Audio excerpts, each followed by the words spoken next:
the question is from a stage magician, and the question is, what is the nature of magic, or what is magic, or the wonder that it invokes?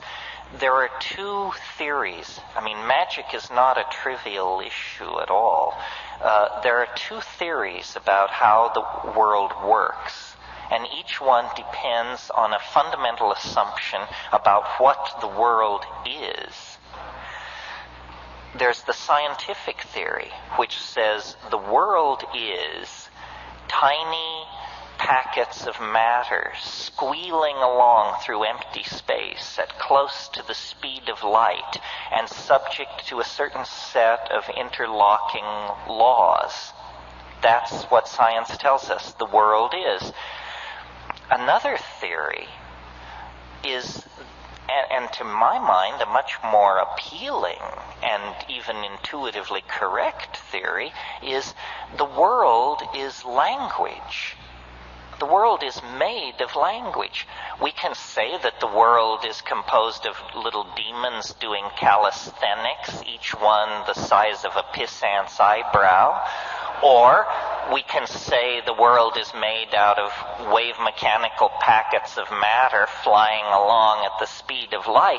But notice that what we get each time is words. Our model of what the world is made of words, and the world is composed of description. Now, in the era before science, scientists like to say people were more epistemologically naive. What they mean by that is they didn't have a clear understanding of the division between the inside and the outside, between what we imagine and what actually is. But if you live long enough, I think you discover what we imagine and what actually is are very close to the same thing. Now, whenever you say the world is made of language, the positivists object by saying, well, then why isn't it the way we say it is? I didn't say it's the way we say it is. I said it's made of language. And part of the inspiration for my career is the realization that you could get up in front of audiences and say how the world is, and to a small degree, for a limited time, in a limited space, it shimmers and recasts itself and becomes the thing that we say that it is. The mind is somehow a co-creator in the process of reality through acts of language. And language is very, very mysterious. I mean, it is true magic. People run all over the place looking for paranormal abilities. But notice that when I speak, if your internal dictionary matches my internal dictionary, that my thoughts cross through the air as an acoustical pressure wave and are reconstructed inside your cerebral cortex as your thought, your understanding of my words. Telepathy exists. It's just that the carrier wave is small mouth noises. All so-called primitive people know that the world is made of language, that you sing it into existence, that what you say it is what it is, that it is maintained in existence by an act of rational apprehension.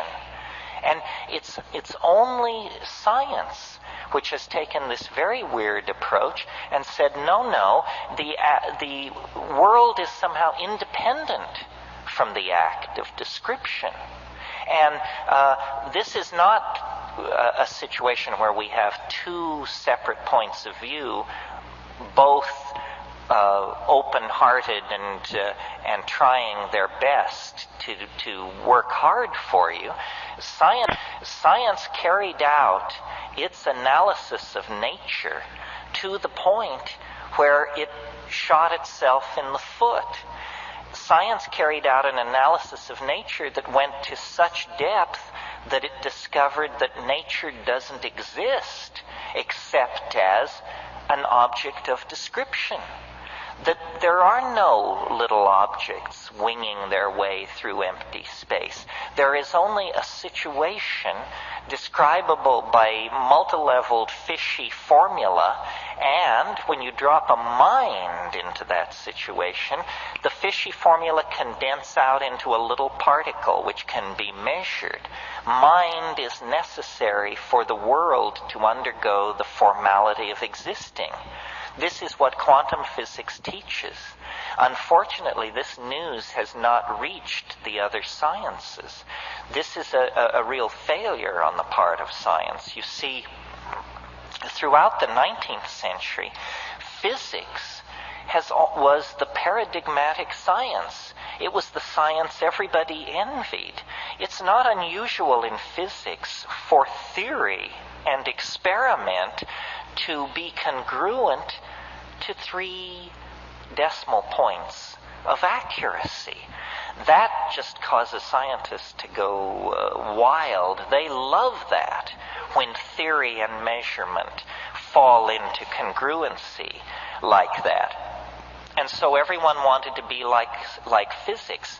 Chemistry sought that, sociology, psychology, biology. Meanwhile, physics, pursuing the exploration of matter, broke through to a domain where matter ceased to be definable, ceased to even exist in any ordinary way, seemed to behave in incredibly strange ways. Time flows backward. Energy crosses barriers without ever going through them, by tunneling through them in some way. Modern biology is still afflicted with physics envy. Meanwhile, physics has gone on to a realm of such exotic and surreal uncertainty that it's at this point to the left of psychology in the precision of its metaphors. So science has undercut itself and now exists in a state of unrecognized crisis that hopefully the psychedelic experience will exacerbate to the point where this will arrive on the plate of every experimentalist and observational and observer of nature.